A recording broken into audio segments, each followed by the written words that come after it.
everyone, welcome back to my channel. My name is Heather and today I am here, full transparency, for literary shirts. I am here in my Paddington shirt. There he is. Because today I wanted to do the children's book tag, children's literature tag. I regrettably did not write down the title of this tag. My computer is currently having some repairs done, so I have the list of questions just written on a piece of paper here. But this was a tag about children's books that was originally created by Fantastic Magical, and I saw it on Elizabeth of A Literary Princess's channel. And she and I actually had a lot of very similar childhood experiences, so I thought I'd come on and talk about mine. Now that being said, because she and I had such similar experiences, I thought this would be quite a quick, fun video to do. I have pulled so many books to talk about. It might get a little interesting, but we shall see. The first question is quite simple and easy. Were you a big reader as a child? Yes. I can't remember a time when I didn't love books, whether reading them myself or being read to. They were always a very important part of my life. Which leads into number 2, did your parents read to you? And if so, what? Yes, my parents were always reading to me, talking to me. And that continued well into my life. My mother and I were doing read-alouds together every night until I was at least 10 or 11 years old. Of course, I could read them by myself, but there was something fun in sharing that book with someone else. We covered all sorts in those read-alouds, from picture books to the All of a Kind family stories to The Wind in the Willows, Thurber short stories. We read the first 4 Harry Potter books as a read aloud when I was younger. I really, really loved that time. My dad also read to me, admittedly less because he would tend to get home a lot later or he would be traveling. But there were certain things that were specifically his to read to me, especially when I was younger. The first were fairy tales out of this book, Fairy Tales of England, because this was his book when he was a child. And it has some very unusual fairy tales in it. I don't even remember who gave it to him, but you can see the inscription was given to him and my aunt in 1962. I don't know who went to London to bring this back for them, but I loved so many of these short stories. I think my 2 favorites were Kappa Rushes, which is kind of a combination of Cinderella and King Lear. It's really cool. And The Country Bumpkin, or as we called it in our house, Stupid Boy, because that is the refrain. Where is it? There it is. So Jack is always trying to do things to make money for him and his old mother, and he always ends up getting them wrong because he's done something rather silly. And so the refrain is always, "Stupid boy, you should have done this." And so that was always fun to do as a read aloud. The other thing that my father had to read aloud were the Paddington stories. Those were his thing to read aloud to us. My parents had never been big Paddington fans as children, and we still can't figure out why. But they knew that he was a thing, so they started finding the books to read to me when I was very young. And they became my dad's thing to read, mainly because of his Mr. Curry voice, which I will not attempt to replicate here, but that made this read aloud extra special. Number 3 asks about your first bookish memory, and quite honestly, because reading has always been such a huge part of my life, I really can't pick out one particular bookish memory until I'm much older, in which case it wouldn't really be my first. Number 4, be honest. Did you read the books assigned to you in school? Yes, of course I did. I was a book nerd and I was a type A student. Of course I read them. Did I always like them? That was another story. But all through, well, in middle school we didn't have books assigned to us as much, but all through high school, all through university, I always did the assigned reading, whether or not I had to suffer through it. Number 5, where did you get your books as a child? From everywhere, really. I would, of course, get them for holidays, Christmas, my birthday. Typically, a book would show up in my Easter baskets.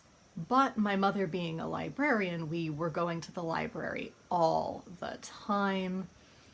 I was a member of the Borders Reward program when I was young, and so I was constantly getting free books from that as well. I would get hand-me-downs from my parents or from my cousins. Other relatives would send me books. Like, I think they're packed away, but I had copies of Little Red Riding Hood in Czech and a Richard Scarry book that was just, naming various items in German and Czech, or German, Czech, and Polish, because my aunt and uncle were living in Vienna at the time. And so they had sent those back to me. And I always loved looking through them, even though I could not read them. And to this day, I still can't. They were just fun to have. So I would get books from everywhere. Naturally, there was the Scholastic Book Fair as well once I got to be of elementary school age. If you're from outside the US, Scholastic is a major book publisher, mainly for children's books, but they do publish other things as well. They might be an imprint of a larger publisher. And so there's a program where usually the parent-teacher organization would pay or request that a book fair be brought to their school, and you get huge carts of books sent to you by Scholastic to set up in the library, the gym, the cafeteria, whatever large space you had, to be sold at discount prices. So I always loved those. Also, did anyone else in school get those little paper pamphlets? They were little pamphlets made of like newsprint paper. And you could order other Scholastic books by mail at other points throughout the year. I always got those, and in fact one of the books that I ordered through those is going to show up later on as well. But that being said, books were always coming in and out of our house. Number 6, did you watch any television that was meant to inspire reading? And yes, I did, despite the fact that I was already able to read. I, of course, watched Reading Rainbow. Later on, I loved Between the Lions, which was another PBS show. That was more teaching kids to read. It was more phonics-based, wordplay-based. And I was into the 4th and 5th grade by this point, so I wasn't its intended audience. But I still really liked it. I think I loved the linguistics side of it, which definitely showed up later in my life. I loved the wordplay element and understanding a lot of the jokes that they were trying to make. I think it's a very clever show. But the biggest one that I watched was Wishbone. I was a huge Wishbone fan from the time I was 5 years old. And to this day, I still own all of the Wishbone books that I ever owned. I still own my stuffed Wishbone, although he's not in my room anymore. I think I know where he is, but he'll be hard to find. But I adored this show. If you need to find out what Wishbone was like, I would encourage you to go to a Book Olive's channel. She did a whole series breaking down every single episode of Wishbone that there ever was. But it was my favorite show, and it's probably the reason why I and most of my friends were English majors when we grew up. The part that people don't really discuss is the fact that they published books to go along with the television episodes. And I don't think I would have known either, but my grandmother found out, and she tracked down a lot of them for me. So I still have the Don Quixote edition, the Odyssey, Romeo and Juliet, Oliver Twist, Robin Hood, Tom Sawyer, and Ivanhoe. And these books are naturally not the entire novel. They are an adapted text, but what I love is that occasionally you get a little explanation from Wishbone to help you out as you were reading. And Wishbone would jump in to remind you of important points that have just happened in case you weren't quite following along. And I loved these. I loved these so much. I still love them as adults. I think they were a brilliant idea. Then, of course, I have some others from the later series. I have Dog Overboard, which I think is an adaptation of Kidnapped. Yes. Reminds Wishbone of Robert Louis Stevenson's adventurous novel, Kidnapped. Yes, so we have Kidnapped. We have, is this the Iliad? Homer, Sweet Homer? Oh no, this is the Odyssey. Why did they do two Odysseys? I don't know. Dog Days of the West, which is an adaptation of a special they did featuring a lot of O. Henry short stories. The Legend of Sleepy Hollow, another TV special they did later on.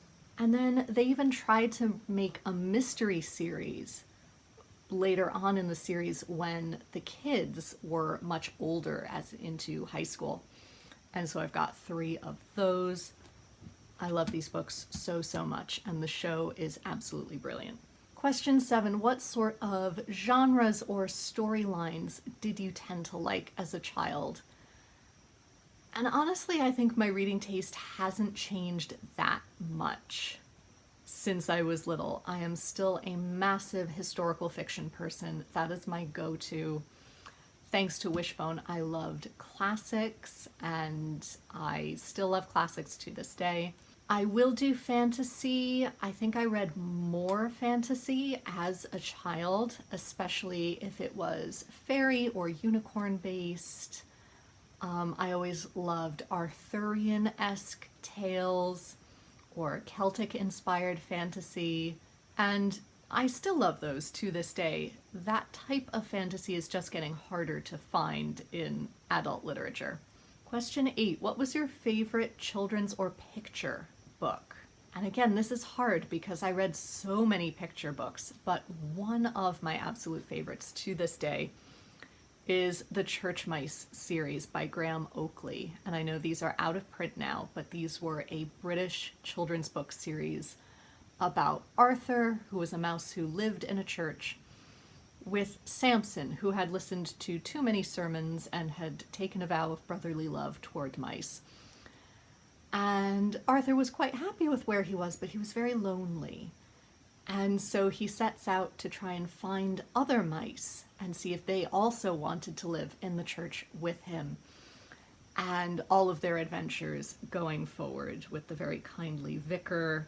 I love the illustrations so much. They are so beautiful and so detailed. Especially there are some where you have a big spread. There's some where you have a big spread of an illustration. And you can spend hours looking at it and looking at what each little bunch of mice is doing in the corner. There's so much to explore, and they're witty and they're fun and they're smart. Oh, I love these books so, so much, and there are so many of them. The first is the Church Mouse, and if you can track any of them down, they are so well worth it, even if you don't have any children of your own. Then we get to what was your favorite chapter or big kids book, and this was even harder to figure out. But some of the Singleton books that I remember absolutely loving were things like James Herriot stories. These were others that I would sometimes read by myself, sometimes we'd do them as read-alouds with my mother, because she loved James Herriot. So I had these adaptations for children of his cat stories and his dog stories. One of the books I sent away from those newsprint flyers from Scholastic were books by Carolyn Meyer, and this was the first one I got, Mary Bloody Mary. And my dear friend Amanda was in the same class, and she ordered this book as well, and so we were reading it at the same time, and we were so excited I think we were in the third grade, and this prompted quite a hilarious conversation as my mother was driving us somewhere with the question of, Mrs., what's a bastard? And so my mother had to explain what that was in historical context, because both of us genuinely were not sure what that was. Clearly Mary was quite upset about it, so it wasn't a good thing, but what is going on here? So my mother had to explain that to us, and then explain that to her mother when she dropped her home later that day. So I will always have fond memories of this series, and this is, I think, where my Tudor obsession started. In fourth grade, my teacher read Into the Land of the Unicorns aloud to us by Bruce Coville, and I absolutely adored it. I could not wait to come in from recess and hear the next chapter, and I'm so glad that Mrs. Gore did that. Around the same time, I read The Boggart and the Monster, and this was a whole series by Susan Cooper. And I think this one was my particular favorite because A, I knew what a boggart was, and B, it featured the Loch Ness Monster, and we had just gone to Scotland on vacation, and all of my favorite things were colliding. I loved this book. I was a big Gail Carson Levine person, and The Two Princesses of Bamar is still one of my favorites. I read this, well, this came out a little bit later. I think I was in the 6th grade, but I also loved Ella Enchanted. And did I get this one signed? Yes. She actually visited a local bookstore a few years ago, and I managed to get it signed by her because who knew she lived relatively locally. In 5th grade, I remember Running Out of Time by Margaret Peterson Haddix absolutely blowing my mind. I loved living history museums, and I loved historical fiction, and then what this book did with those. Oh my gosh, this was another, I think, teacher read aloud, and I could not wait to hear the next chapter. I had to know what was going to happen. Around that same age, I read a lot of Farley Mowat. I don't remember how I discovered him, but The Dog Who Wouldn't Be is one of my absolute favorites, and it's his memoirs about growing up with a very unusual dog, which gave him some quite hilarious anecdotes. I discovered that Julie Andrews had written children's books around the 5th grade as well, and The Last of the Really Great Wang Doodles is still one of my favorites. I loved Mandy as well, but this is one where if someone else has read this book, I know they are good people, and that has happened with several of my friends. I also discovered this author, Gerald Morris, when I was in about the 5th or 6th grade, who did almost satirical retellings of Arthurian or Arthurian-esque stories. This is The Quest of the Fair Unknown, which I read fairly recently. I don't own my absolute favorite, which I think was The Dwarf, The Maiden, and something else. I'll find a picture of the cover and I'll put it here, but it's a 3-pronged title. I thought that one was absolutely hilarious. I also read things like this. The Girl in the Cage by Jane Yolen and Robert J. Harris, which is a middle grade retelling of Robert the Bruce's daughter Marjorie, who is captured after his downfall and just kept in a cage by Edward I, and it's the story of her surviving that.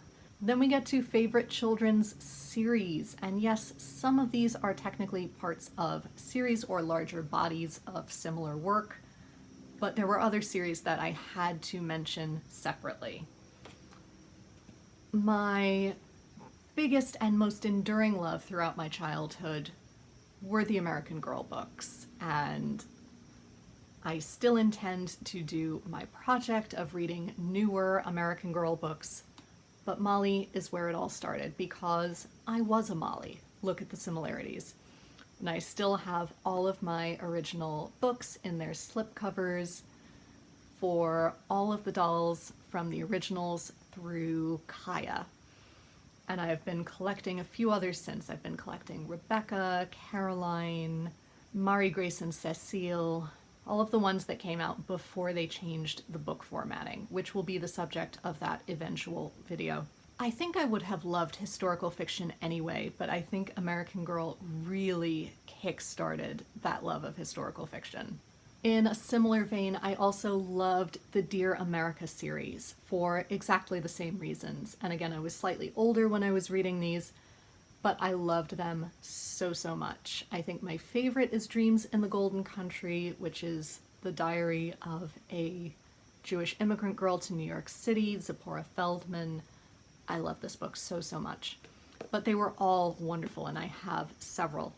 And by extension, the spin-off series, The Royal Diaries. I have so many of these as well, and I was constantly going straight to that section in Borders whenever we went to see if there was a new one.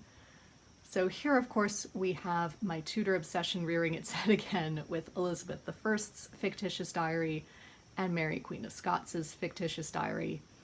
But I have so many more from so many other time periods and cultures, and they were all really, really wonderful. A younger series that I loved was the Magic Attic Club. I found these in my school library in kindergarten or first grade, and I loved them. They were such fun. The premise is that we have 4 friends here who go into the attic of one of their houses, I forget whose, and they find a dress-up box. And if they put on certain outfits and then stand in front of the mirror, they are transported into that situation. And various adventures ensue. And eventually they are able to come back and resume their normal lives. So there were Allison, Heather, Keisha, and Megan. And naturally, there being a Heather, Heather did turn out to be my favorite character. And I managed to track down the 2 of hers that I absolutely loved. The first was Heather at the bar, where she becomes the principal dancer in a ballet company. I did do ballet, but I was also an Irish dancer, but anything involving dance I found absolutely wonderful. This one, however, I truly loved, and this brought up the fact that Heather is Jewish, and she was kind of struggling with feeling different around Passover, and everyone kind of looking at her funny about why she was eating matzah in the cafeteria. And she finds this Roma-ish costume and puts it on. And then the mirror takes her back to Spain, presumably where her ancestors have come from. And it's Spain in 1492. So Ferdinand and Isabella are trying to run the Jews and the Muslims out of the country. And she gains a newfound appreciation for her faith through that experience. And that's a period of time that I still find horrifying but fascinating. And the fact that this was able to introduce that concept to elementary school children was just so wonderful, and I never hear people talking about it. Then my love for American Girl extended to when I was even older in middle school, when they released the Girls of Many Lands series for older readers. And these were also just wonderful. They had so many books for so many different time periods and cultures. But these 3 were some of my favorites. My absolute favorite was Kathleen, who lived in Ireland in the 1930s, and she was an Irish dancer. No more needed to be said. I immediately adored this book. But we also had Isabel in England in the Elizabethan period, which was a time period I truly loved. I remember finding Layla's story fascinating. Layla lived in Istanbul in the 1720s in the height of tulip fever. There were so many more featuring the Indian Revolution and Ethiopian history and Inuit history. I highly encourage you to try and find them as well if you can.